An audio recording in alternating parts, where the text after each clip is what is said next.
કથા ફક્ત ભક્તો, હું તો એમ કહું, મર્યા પછીની વાતો નહીં, જીવવાની ઘણીક વાતો શીખડાવે છે, ઘણીક વાતો શીખડાવે. અને સાચી વાત છે ને, માનો તમે ભગત છો પણ ઘરમાં પગ મૂક્યો રાડે રાડ થતી હોય, એકબીજા પરસ્પર ગાળો બોલતા, એકબીજા સામું મોઢું જોઈ ન થતું હોય, અને પછી કદાચ તમે માળા ફેરો બેસો તો લાગે છે તમને મન ભગવાન માં લાગે છે?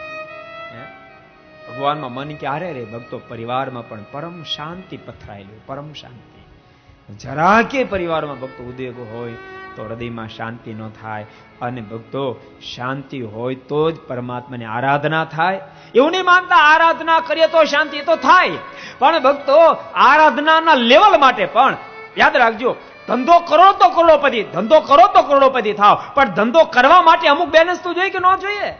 સમજાય છે મારી વાત?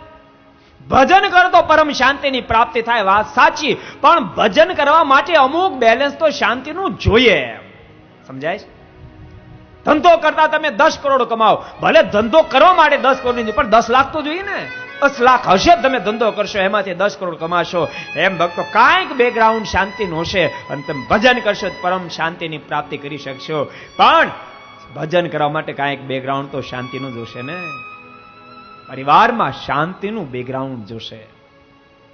બધાને કહું છું ભક્તો, પ્રત્યેક પુરુષો વડીલોને ખાસ કહું છું, ઘરમાં જોજો ભક્તો, પરમ શાંતિ પાથરનારા તમે બનજો. જોજો તમે ઘરમાં આગ નહીં સળગાવશો. જીવન કેવું છે અદ્ભુત પ્રસંગ મને યાદ આવે એટલે તમને કહું ભક્તો, એક નારીને પરણીને આવીને ત્રીજી વાર નથડી ખોવાઈ ગઈ, 3000 ની કિંમત. ચિંતા મળી કરવા, હવે મારી સાસુને ખબર પડશે શું થશે. ધ્રુજતા ધ્રુજતા બિચારી સાસુને કીધું કે સાસુબા મારી નથોડી ખોવાઈ ગઈ. એની સાસુ એક શબ્દ ન બોલ્યા. 2-3 કલાક થઈને તે નવી નથડી 3000 ની કઢાઈને આપેલા, બેટા પહેરી લે. બહુને તો નવાઈ લાગી, અરે વાહ, મારા મનમાં એમ હતું નથડી ખોણે વડશે અને બદલે આપે નવી નથડી કઢાઈ આપી. અને ત્યારે સાસુના મોઢામાંથી અદ્ભુત શબ્દ નીકળ્યા, બેટા સાંભળ, મારી પાસે બહુ તો 10 વર્ષ સામ્રાજ્ય, 30 વર્ષ તારા હાથ નીચે મારે રહેવાનું છે. અને 3000 ની અંથડી માટે 3 કરોડમાં ન મળે એવી મારી વહુની સાથે વ્યવહાર બગાડી નાખું એવી હું ગાંડી નથી, એવી હું ગાંડી નથી.